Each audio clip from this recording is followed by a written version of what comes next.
Hello folks, for today's video, we're going to discuss all about Region 9, Zamboanga Peninsula. It is located at the southwestern region of the Philippines. The area of this region is about 15,997.3 square kilometers. And also, it is bounded by Sulu Sea, the north and west section, Moro Gulf, and Mindanao Sea, Misamis Occidental, and Lanao in the east section. Zamboanga Peninsula is composed of three provinces: Zamboanga del Norte, Zamboanga del Sur, and lastly, Zamboanga Sibugay. Zamboanga Peninsula is formerly known as Western Mindanao Region. It became Zamboanga Peninsula by Executive Order Number 36 on September 19, 2001. Zamboanga Peninsula is composed of five major cities: Dipolog, Dapitan, Pagadian, Isabela, and Chartered City of Zamboanga. History of Zamboanga del Norte and Zamboanga del Sur. Subano tribes inhabited the old province of Zamboanga. Zamboanga was derived from the Malayan word Hambangan, meaning a place of flowers. In 1837, Spaniards established Corregimiento Military, then became Gobierno Military. On June 6, 1952, the mother province of Zamboanga was divided into two provinces, Zamboanga del Norte and Zamboanga del Sur. Zamboanga del Norte is bounded by Sulu Sea north and west, Misamis Occidental east, Zamboanga del Sur south. The land area is 6,618 square kilometers. The language that speak in this province are Cebuano, English, Tagalog, Subanon. Place of interest in Zamboanga del Norte: the Duck Beach, Rizal Shrine, Sibuto Falls, relief map of Mindanao, Libuton Cave. Festival in Zamboanga del Norte: Hinabayo Festival, Hudyaka Zar Norte Festival. Product and specialties: fish products, agricultural products. Famous tourist destination in Zamboanga del Norte. Gloria's Fantasyland. Gloria's Fantasyland is a popular tourist attraction in the Pitan, Philippines. It is a world-class commercial center comparable to the theme park of Disneyland. Situbo Falls.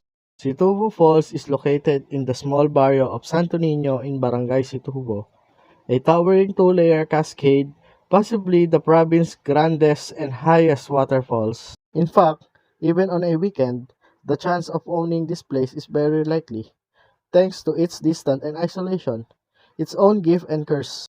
Situbo Falls is a drop of approximately 100 feet with cold water emanating from the hinterland of the town of Godot.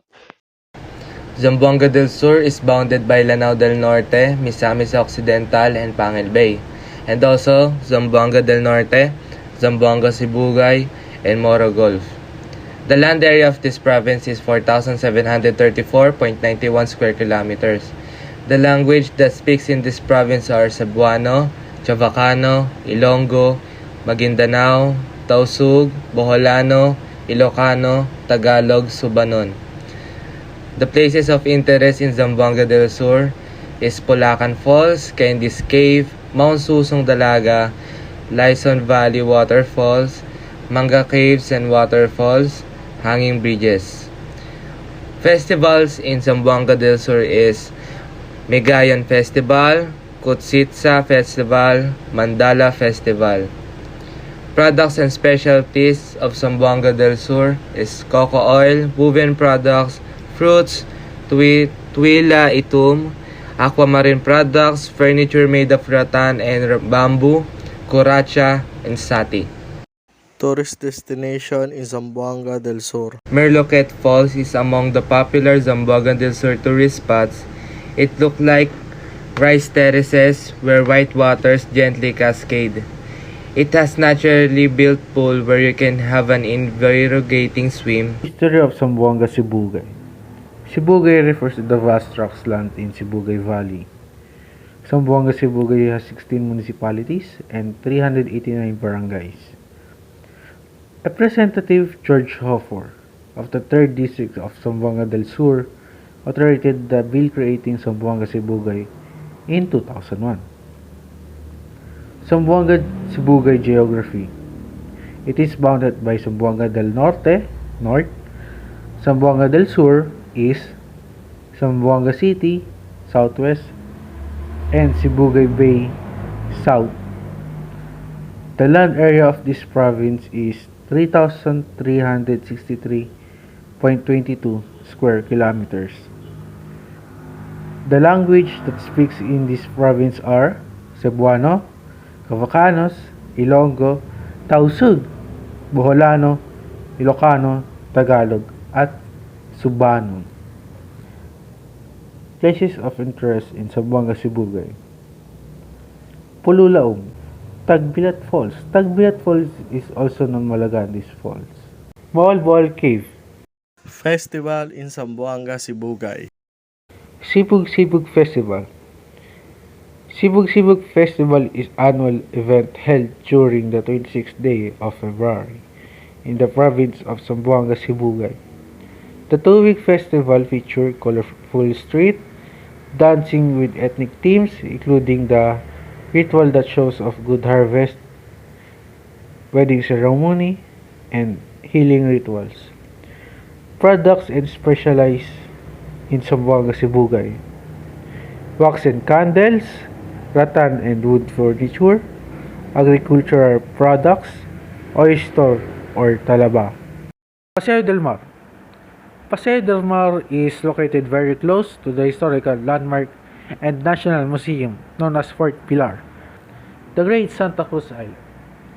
The Great Santa Cruz Island has also been voted as one of the top beaches in the world by National Geographic. The Great Santa Cruz Island composed of 2 islands, both of which have pink coralline sand. The color is due to bright red organ pipe corals, which are dissolved in the water and get mixed with the regular sand. And that's all for Region 9. Thanks for watching. Don't forget to subscribe, like, and share.